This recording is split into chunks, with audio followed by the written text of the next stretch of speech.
Hello, this is Skylit Lake reading Izuku's Project by Red A. Nick. Summary. Now that he finally has a moment to reflect on what Todoroki told him during the sports festival, Izuku realizes there's only one way to take down Endeavor. Midoriya, it's 4:30 in the morning. What the hell do you want? Oh, is it really? I hadn't noticed. Anyway, if I told you I had a way to majorly fuck up your dad in the public eye, would you be okay with it? He paused in shock that Izuku had sworn. Yeah, sure, whatever, go nuts. Todoroki hangs up. Word count 7,000.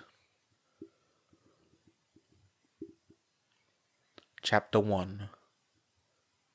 Raising me as a hero who could exceed All Might just to fulfill his own ambitions. I hate it, being no more than a tool for that human garbage. Izuku, sitting on the bed in his darkened room, solemnly contemplated what Todoroki had said at the sports festival a month ago. With the chaos of the sports festival, then the internships, and subsequent fight with Stain, there had barely been enough hours in the day to get everything done, let alone think about what Todoroki had revealed to him. It chafed at Izuku, knowing that his friend was suffering and there wasn't anything he could do about it. He could tell All Might what Todoroki had said, but given that Todoroki has been raised as a hero who would exceed All Might, that would be akin to mixing two different explosives and expecting them to cancel out. He could tell the police, but who would ever believe that Endeavor, the second highest ranking hero in all of Japan, was abusive?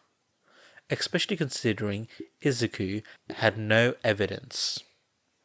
If Todoroki himself went to the police, they might believe, but he probably didn't want to tell all of his worst childhood memories to a stranger as a gamble. Even if everything went well and they were able to successfully accuse and possibly even convict Endeavor, that would cause a media scandal of epic proportions. Todoroki and his siblings and mother definitely wouldn't want their abuse story publicized on news like a sordid affair.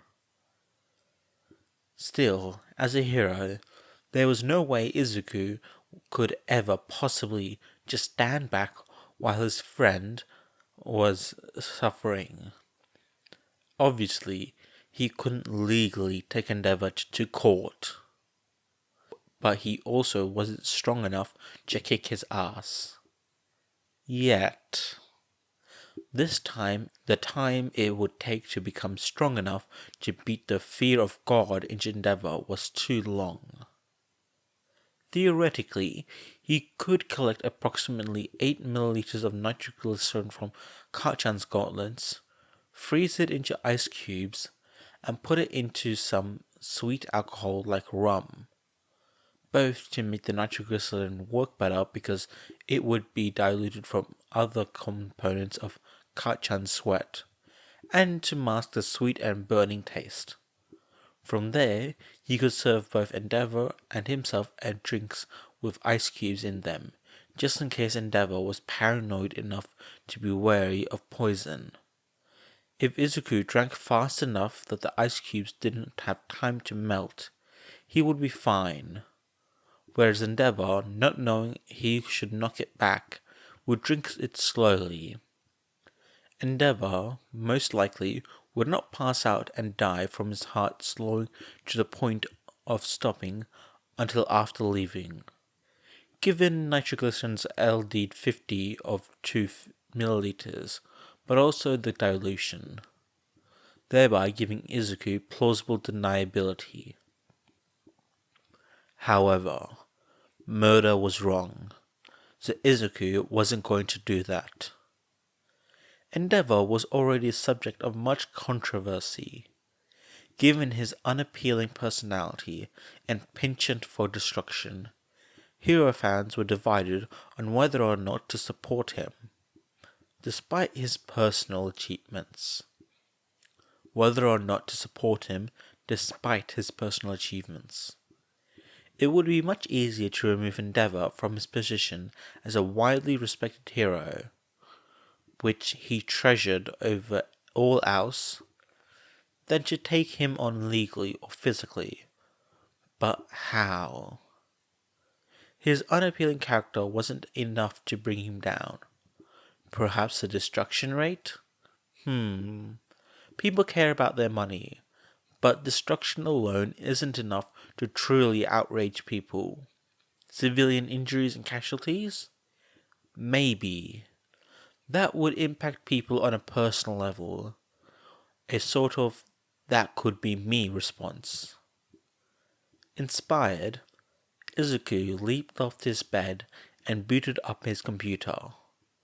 The government's annual damage reports are the most reliable and have the most information, but they don't have specific locations of incidents, just prefectures. They don't have names of the heroes or villains and vigilantes involved either, he mumbled to himself. But if I cross-reference a crisis mapping database of villain fights, I can match the date, time, and prefecture from the government records to highlight fights detailed in the database. He spent half the night assimilating the government's annual damage reports into his own spreadsheets, entering in all the heroes, villains, and vigilantes involved in each individual fight with gratuitous help from Professor Google. He used the sort by tool several times to rank heroes by the total of each category.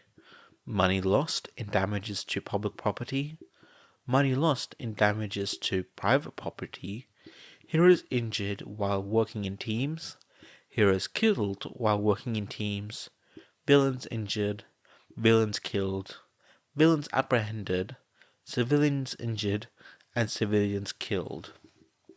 The worst statistics on Endeavor's part was the money lost in damages to public property, but he also ranked first in civilian casualties, so Izuku set that as the default instead.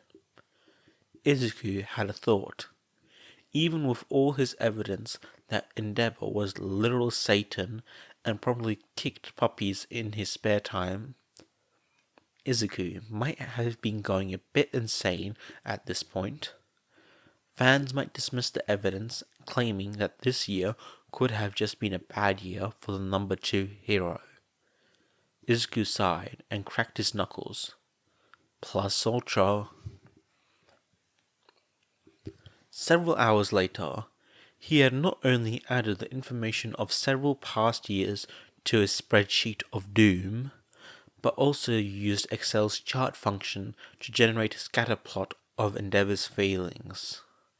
The graph was linear with a positive slope, meaning that in future years, Endeavor was likely to get even worse. It's not enough, Izuku last 2 brain cells protested. So he also threw in an image of Endeavor's hero record. A hero record was a record that a hero could have, stating all their successful and unsuccessful missions, as well as the type of missions. While optional for most, the top 10 heroes were required to release their hero record. Izuku highlighted the stats for fighting missions, which comprised of most of Endeavor's record, and rescue missions, of which he had taken almost none. Saving the file with shaking hands, Izuku exulted in the completion of his masterpiece until he realized he had no clue where to post this information. Sighing, he accessed the top 10 hero forums and ran an algorithm to calculate the times a day that they got the most traffic. As he was queuing the spreadsheets to be posted on the next day, he realized he was being inconsiderate. Without a second thought, he picked up his phone and called Todoroki. After 4 rings, he picked up. Midoriya, it's 4:30 in the morning. What the hell do you want? Oh, is it really? I hadn't noticed. Anyway, if I told you I had a way to majorly fuck up your dad in the public eye, would you be okay with it? He paused in shock that Izuku had sworn.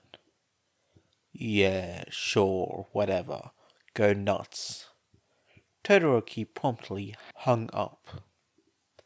Now, with his friend's permission, Izuku gleefully scheduled his baby, as he had been taking to calling the spreadsheet, to post on the top 10 hero forums at the time during which they would receive the maximum amount of exposure. Just to go the extra measure, he scheduled it on 15 other websites, because Plus Ultra, and also he was very proud of his baby. As soon as he finalized the last post, all the energy left him, and he passed out on top of the covers of his bed at 5 in the morning. The alarm for his morning jog went off an hour later, and he slept through it. He slept through his mother making breakfast, and then lunch as well. Izuku finally woke up at 4 in the afternoon. Over a late lunch, he checked his phone to find a ridiculous amount of notifications, as well as several missed calls from Todoroki. Whoops, he thought. Guess I'll die then. He hit the callback button. Midoriya, what the fuck did you do? Todoroki said in lieu of greeting. I'm so sorry I missed your calls. I was asleep because I stayed up super late. Yeah, I guessed as much, considering you called me at 4 in the morning. Sorry. Back to the point. What the fuck did you do? Oh no, I should have told you more. And you were tired, so that probably didn't count as real permissions. Sorry, so sorry. Quit apologizing. To be honest, I'm not even mad, just confused. How did you manage to get every single person on the internet to talk about how much they hated Endeavor overnight? Well, your dad's a bitch. Todoroki snorted. Understatement of the year. Izuku laughed nervously. I haven't had the time to do anything until now, but as a hero, a hero in training, I couldn't just let him get away with being like that. But I would never tell anyone what you told me. It would be horrible of me to break that trust. So I went after him for something else. Wait, you mean you wrote that document thing? How long have you been working on it? Why didn't you tell me about it sooner? I spent about 10 hours straight making it yesterday, Izuku admitted. The phone went silent. Todoroki? Are you still there? Yeah, he said. I'm going to do something else for a while. I think my brain needs a reboot. He hung up. After staring at the call-ended screen for a few moments, Izuku checked the myriad of notifications he had received overnight. Then choked on his food. Coughing, he stared at the numbers on his screen. 30,000 retweets on Twitter, 40,000 views on Reddit, and counting. His baby was trending. There were even news articles about this. His plan may have worked a bit better than expected. Izuku's mother came home from the store to find her one and only son sitting at the kitchen table while staring into space. His day continued like that for the most part, functioning on autopilot, although he did manage to remain mostly sentient as Todoroki grilled him for details over the phone a few hours later. He went to bed early and barely remembered to set an alarm for school that next morning. When he woke up, he felt a little bit less like a zombie. However, the nervousness he felt the whole way to school was nearly overwhelming, and righteously so. He thought as his homeroom teacher pulled him into an empty classroom before school had even started. "I already talked to Todoroki," Aizawa said. "Just let me get this straight. You compiled a massive amount of data, performed numerous calculations, arranged them in exactly the right order to show just how bad Endeavor is, and then decided that wasn't enough and then accessed his hero record too?" "Mm-hmm," said Izuku, who was so nervous that he had looped right back around to being calm. "Then you released this information to the public, calculating which popular forums and even the specific times to post it to get the most views." "Yep." Aizawa dragged his hand down his face. "You completely ruined this man's career and dragged his name through the mud. You did this to the number 2 hero. I thought you loved heroes." "He was a dick to me once, and also I don't like the way he talks to Todoroki," Izuku blurted. Aizawa stared at his problem child for several seconds. Softly, with feeling, he said, "What the fuck?" Notes. Fun fact, the working title for this Google Doc was "The Bitch Deserves It."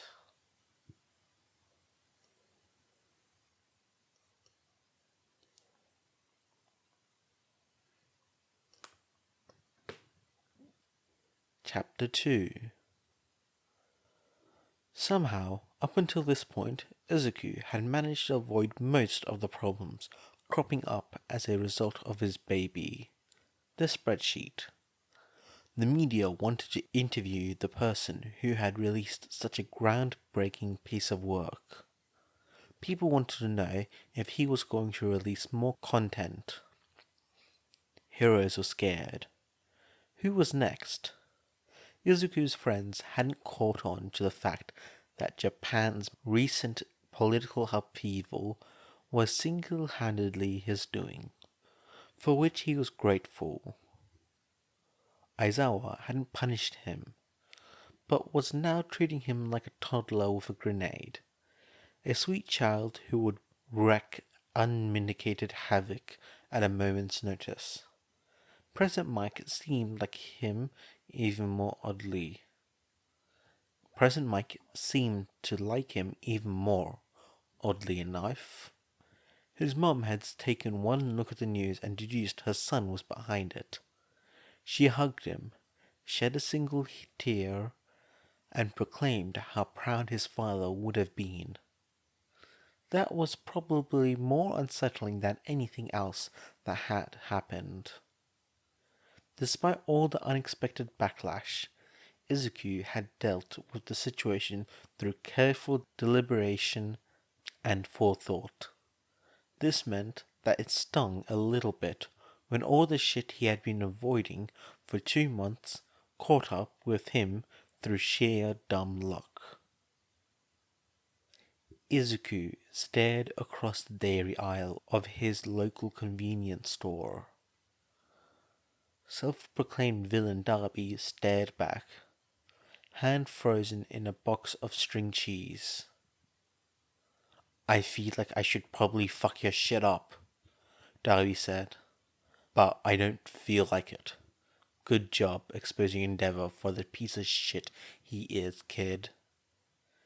Izuku felt there was an epiphany on the edge of his mind, and Darby's throwaway sentence had pushed that epiphany over the edge.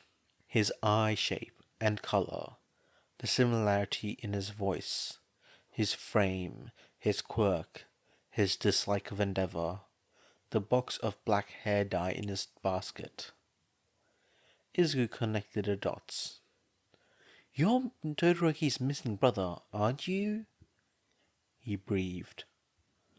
Darby's face went blank, and tiny blue sparks began to erupt on his fingertips. "Wait, no, hold on, we can talk about this." "You can't tell anyone if you're dead in a ditch somewhere," growled Darby. "Yeah, well, we're kind of in the middle of the store, and I'm pretty sure there are cameras and stuff, but I'm not gonna tell anyone, so I'd really appreciate if you could not murder me. Please?" Darby scowled and stuffed his hand in his pockets. "My mom's a lawyer," Izuku blurted. Darby looked at him like he had just declared his intent to marry a grilled cheese sandwich. "And you left because Endeavor was, right? So we can make a legal case and you could quit being a villain and reunite with your family members that don't suck ass."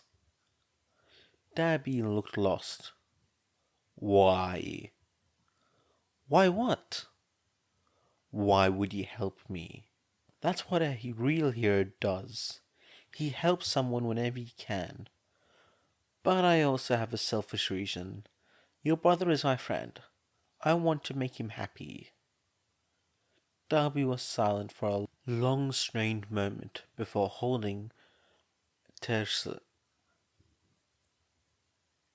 nodding tersely. He dropped his basket on the floor and walked away. "When you're done here," he called over his shoulder, "meet me outside." Izuku smiled like he had just been.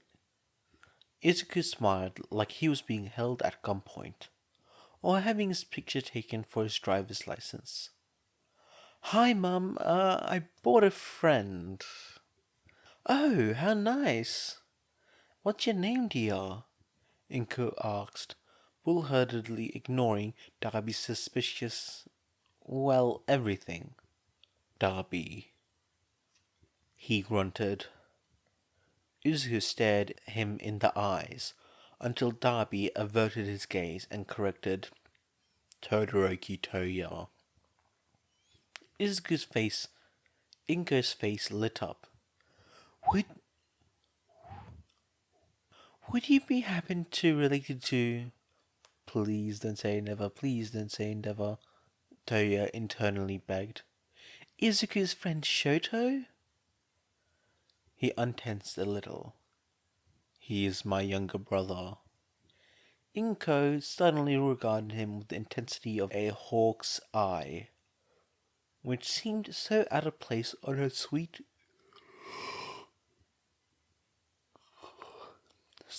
genial face. "Izuku," she turned to her son.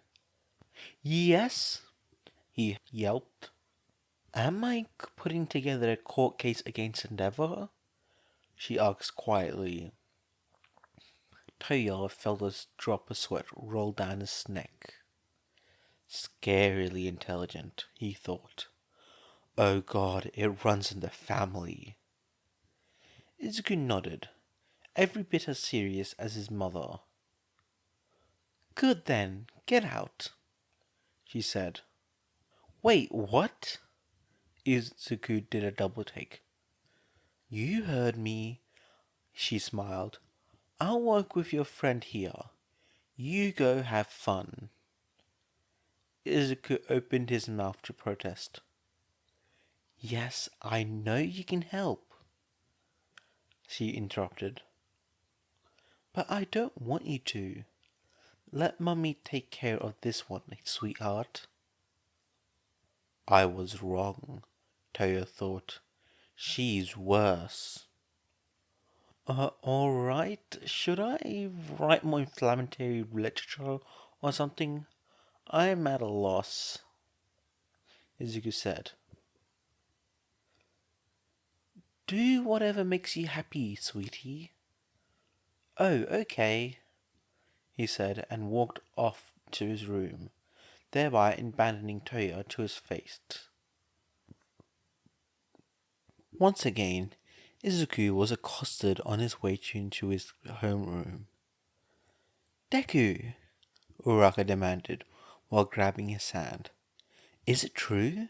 Were you the one that published that spreadsheet thing? He nearly tripped and face-planted, despite being stationary at the moment. Who told you? So it's true, Kirishima exclaimed. Todoroki said so, Uraka said sheepishly. But we couldn't tell whether he was joking or not. He's just got that kind of face, you know. In the background, Todoroki looked at his face in his phone's reflection. He touched a hand to his cheek. Hey, what's all this? Kaminari asked, walking through the door. Izuku waved his hands. No, Deku wrote that spreadsheet thing, Uraka said. Kaminari tilted his head. Wait, what spreadsheet? The Endeavor one, said Kirishima.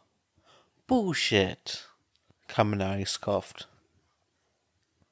It's true, entering behind Kaminari. I heard it from President Mike. No way, said Mina from behind everyone. Kaminari jumped and screeched. Gah! How long have you been here, Mina? She smiled proudly. Longer than you. What's going on? Ojiro asked from the entrance. Several students clamored for Ojiro's attention, all trying to spill the tea. Izuku sighed.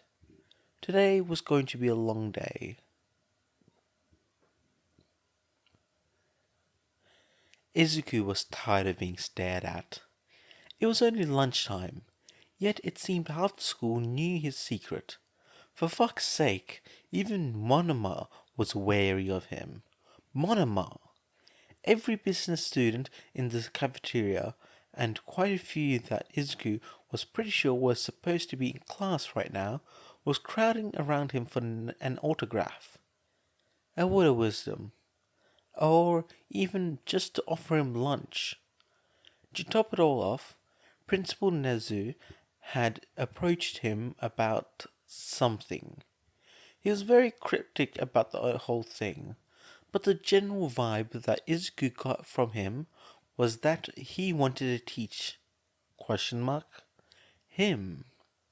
Ever since that conversation, Izuku couldn't help but spot Nezu trailing him wherever he went on campus. And there he was, hanging from the hole in the cafeteria's ceiling. Oh ho ho, Nezu said, and retracted back into the shadowy recess of the ceiling hole. Izuku was afraid. Several feet away, Tsuyu felt Mina's grubby hands brush her butt, and idly asked Uraka, Do you think Midoriya takes requests, Kero? Izuku's mission was, contrary to popular belief, not complete. In fact, he still had that piece of inflammatory literature he was still working on. It was that which drove him to seek out his teachers rather than hiding from his fellow students. He started with the management course, of course. Since he had no idea where that particular teacher was, he ventured deep into the heart of the enemy territory.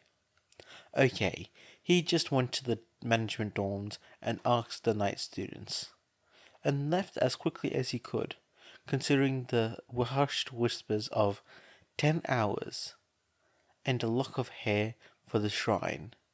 He managed, pun intended, to run into the management department head and get the personal interview he wanted out of the way. So he supposed the trip wasn't completely wasted. Next he saw his favorite teacher, All Might. Aha, Midoriya, I've been meaning to talk to you, he said. Really? Izuku tilted his head. What for? I heard a rumor that you released some nasty things about Endeavor. What was that for? He was a dick to me once, and also I don't like the way he talks to Todoroki. That was his excuse, and he is sticking with it. Besides, everything I said was true. If it was nasty, it's his own fault. All Might waffled. Well, yes, but be that as it may, you're friends with Todoroki, aren't you? Why would you go after Endeavor's reputation like that? Izuku smiled. It's the one thing he can't replace. All Might forgot how to breathe for a moment. What did you say? Izuku folded in on himself a bit in embarrassment. The bitch deserved it, he mumbled. Can I ask you a couple of questions for an essay I'm writing? Yes, of course, young Midoriya, he said in a daze. After interviewing All Might, Snipe, Present Mike, 13, and of course his own permanent teacher, Izuku had ready to head home. Uraraka and Todoroki were waiting to walk home with him. Uraraka because she stayed late to ask Ectoplasm about the lesson, and Todoroki because... question mark? As soon as they hit the gate, they were bombarded by cameras, microphones, and overeager journalists. One particularly brave reporter shoved a recording device in his face and demanded, "What made you decide to publish a confidential information about a respected and upstanding citizen? Is it because you secretly hate heroes?" He put a hand on Uraraka's shoulder because she looked ready to combust, shot Todoroki an apologetic glance, and looked directly into the rude reporter's camera. Secretly hate heroes? That means a lot coming from you, Miss Tanaka, considering how often you expose heroes who have done nothing but their best. In fact, I believe you recently accused Mount Lady of wanton destruction of property, despite the fact that her rate of destruction is consistently below average. Not to mention your piece on Arrowhead, where you accused him of tax evasion. The reporter frantically flicked her eyes at the camera person, begging them to shut down the live feed. Izuku continued. Not only was everything you said in that article blatantly false, incendiary clickbait, but almost all of it was plagiarized from sources such as Herospiracy. Here. Then he nodded to another journalist with a Herospiracy logo on his shirt. Pretty prose and even Wikipedia. At this point, the unfortunate Miss Tanaka was hiding her face and perhaps even crying. Everyone's attention was completely captured by Izuku. Furthermore, he continued, your original claim that I released confidential information is also a lie. I cited every source I used, unlike you, each of which was public. You would have known this had you actually bothered to open the document. Seriously, how lazy can you get? Do I need to come to your office and click the works cited for you? He looked around at all the cameras and microphones pointed his way. And you people are hardly better. The last time reporters showed up to UA uninvited, they caused a security leak, leading to the USJ attack. What if I, or one of my friends with me, had a flashback or a panic attack? Would he have publicized that too? You monsters. Go on, shoo. Get out of here. The flabbergasted crowd looked at each other nervously, before dispersing as if they never had shown up in the first place, like a herd of cats. Midoriya, Todoroki said softly, I'm going to marry you. What? Izuku stammered loudly, hiding his red face. Hey, I want in, said Uraraka. So whose last name are we taking? Izuku sat down on the ground and whimpered. As you can see on this chart, crime in major cities such as Fukuoka, Tokyo, and Musutafu, most notably Kyoto, has decreased by a whopping 18%, while public service and volunteer work on behalf of the heroes is at an all-time high. Some say the decrease in crime is a result of the increased volunteer work, but we here at NHK Newsline know the truth. Both of these things are caused by the so-called Endeavourgate movement. For those of you who don't know, this scandal was inspired by a spreadsheet released on several social media which compiled statistics from government resources and crisis mapping sites. These statistics detail the magnitude of destruction, injury, and loss of life that several irresponsible heroes, most notably Endeavour, have caused throughout their careers. It has recently come to light that the document was authored by a first-year UA Hero Course student named Midoriya Izuku. Yesterday, Midoriya released a multi-page report compiling the data from his spreadsheet into a research essay with a very controversial opinion. He feels that pro-hero Endeavour should be arrested and put on trial.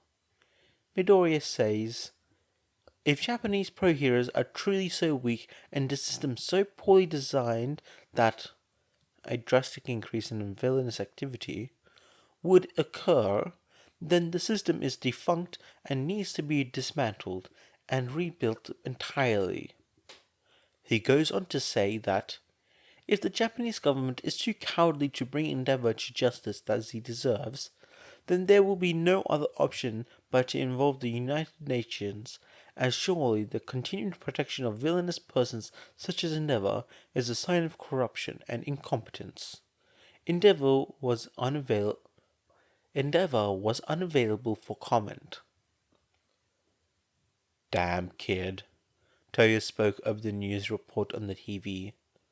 You sure are something else. For a cinnamon roll, you're pretty terrifying, you know that? Izuku buried his red face in Chito's shoulder and sunk into the couch, as if it could obscure him completely if he tried hard enough. At least give Mom some credit, Izuku whined, though it was muffled.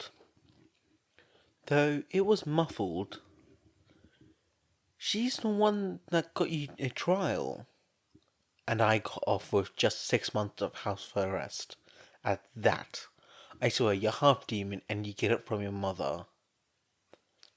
As if summoned, Inko entered the living room with a handful of mail. Speak of the devil, Toya joked to himself.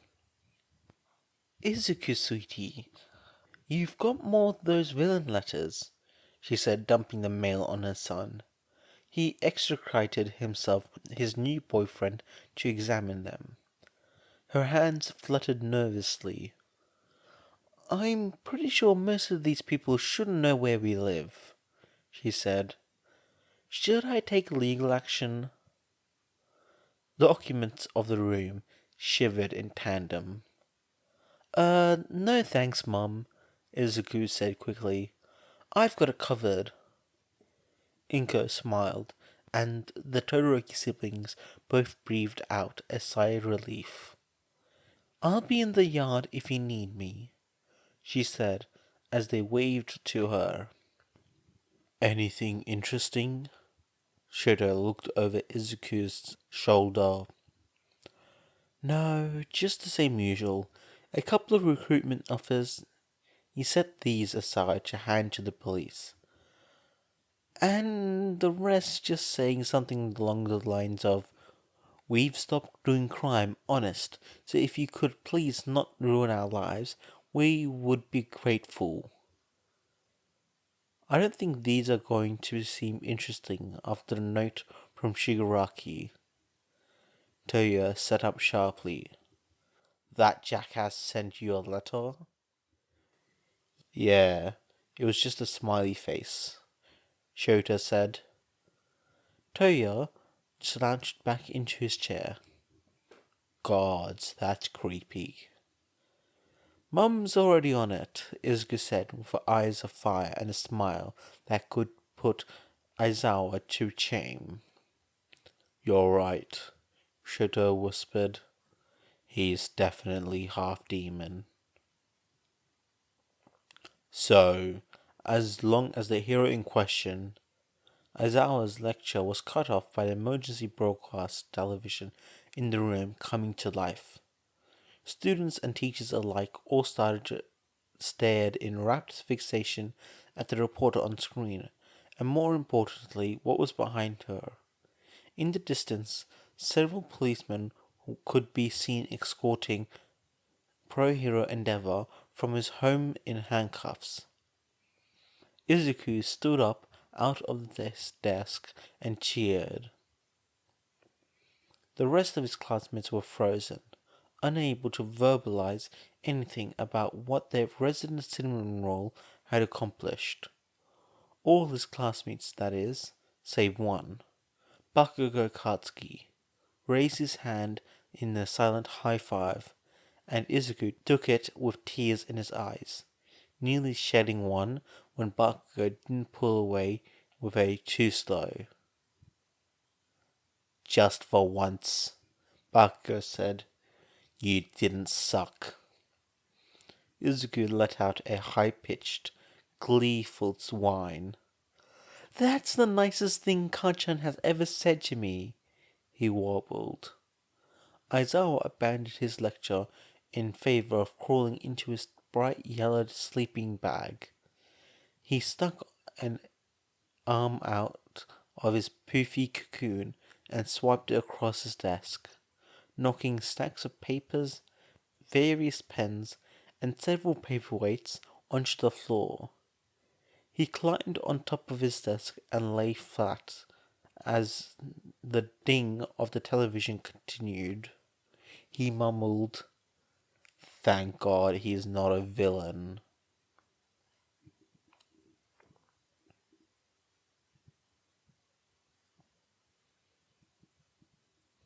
Hey guys, I hope you enjoyed this video. This is chapter 2, one more chapter left for Izuku's project. It's a shorter series.